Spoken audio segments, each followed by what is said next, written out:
हे अजिबात एक्सपेक्टेड नव्हतं यार. बिंग अ नाशिककर, जर वीकेंडला तुम्ही मिसळ खायला जात नसाल ना, तर क्या ही बात आहे यार.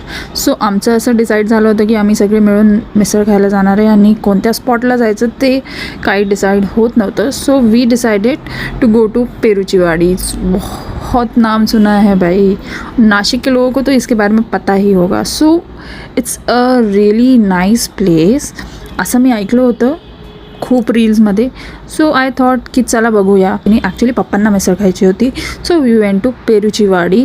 तुम्ही असं बघू शकतात यार, छोटे छोटे शॉप्स लावलेले आहेत तिथं एंट्रन्सलाच.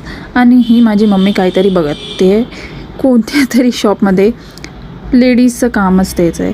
आणि then we went to have misal. आता ही प्लेस जी आहे ना, मला जरा लाईक ओके वाटली. आणि तिकडचे झाडं, प्लीज यार तुम्ही जर गेलेत तिथं, प्लीज ते झाडं बघा यार, डोक्याला लागतात ते. आणि misal, I was really expecting so much, but एवढीच होती. बट दी आईस्क्रीम, पेरूची आईस्क्रीम, वाव काय आईस्क्रीम होती यार. I haven't had this kind of ice cream ever in my life. खरंच खूप छान होती.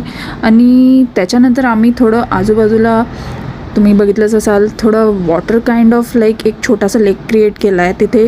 ते बोट हे करतायत. आणि बाकी मागच्या ग्राउंडला बर्डचं काहीतरी एक प्लेस क्रिएट केलेली आहे जिथे लाईक बर्ड, तुम्ही वेगळे टाईपचे बर्ड बघू शकतात. आणि इथे एक लाईक काइंड ऑफ अ मेला, छोटे छोटे झुले लावलेत आणि बरंच काही होतं. त्याच्यात माझे मम्मी पप्पा मला फोटो काढायला बोलवत होते. I kind of enjoyed the place. खूप छान आहे, लाईक छोटीशी आहे खूप अशी. मी असे बरेच मिसळ प्लेसेस पण बघितले आहेत, खूप काही व्हरायटीज, लाईक गोष्टी पण छान आहेत आणि ॲम्बियन्स पण छान आहे. तुम्ही कधी गेला आहेत का मला जरूर सांगा कमेंट्समध्ये.